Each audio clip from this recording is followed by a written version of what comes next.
G'day mate, 40 here.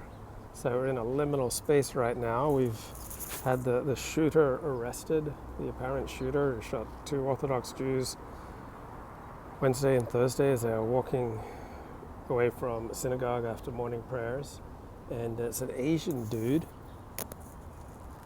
and he was a student at USC dental school before he went a little nuts, but apparently he blamed Persian Jews for spreading COVID. So we're in a liminal space, guys, between the shooting, between the arrest, maybe between, finding out much more about these shootings. And of course that reminds me of the Chinese balloon over Montana, right? Another liminal space. So near space. So if you go 11 to 62 miles up, you're above where planes fly, but below where satellites roam. And so what happens in near space, does it stay in near space, or can it move on from near space? So apparently China is looking to dominate near space with their fancy balloons. I think it's called the Red Zeppelin project. So just intrigued by this idea of liminal spaces. So we're always in transition. So right now I'm in transition between making money, going home for the Sabbath, transitioning into the Sabbath. You can be in a transition between being married and being divorced. I can live right now in Los Angeles, but who knows, I may transition to living in Sydney. We're always in transition. We're always in liminal spaces.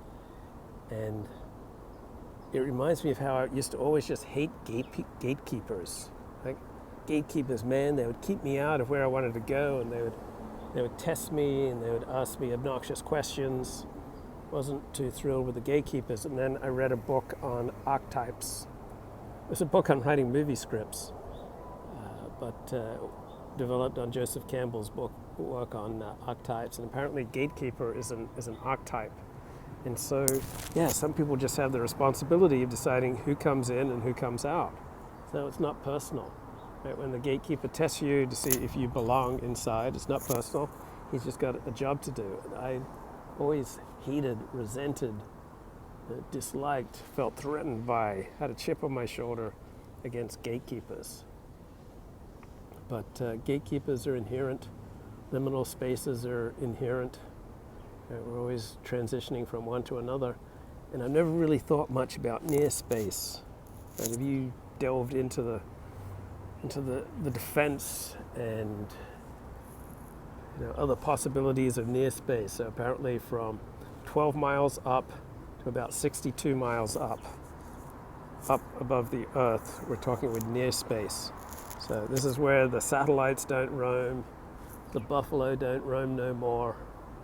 Right, there aren't international laws about near space. There aren't international treaties. There aren't really international norms.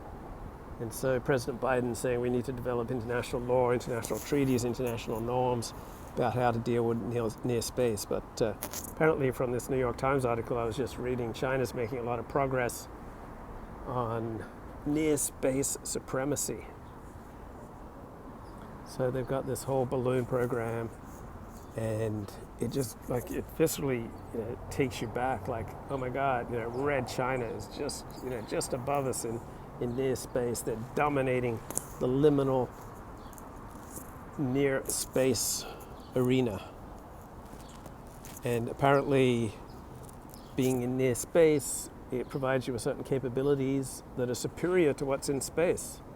So I initially just dismissed all the hype about the Chinese balloon, but apparently there are superior ways of getting information and listening in and detecting what's going down on Earth when you're coming from a balloon, say in near space, say 15 miles above the Earth, as opposed to a satellite which is orbiting at, say, 90 miles above us.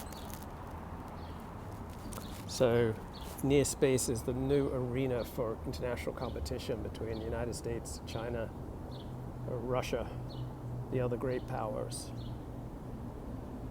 Right? You're not in space, So it's not space rules operating, and you're not on Earth. So earthling rules don't operate. You're in liminal space.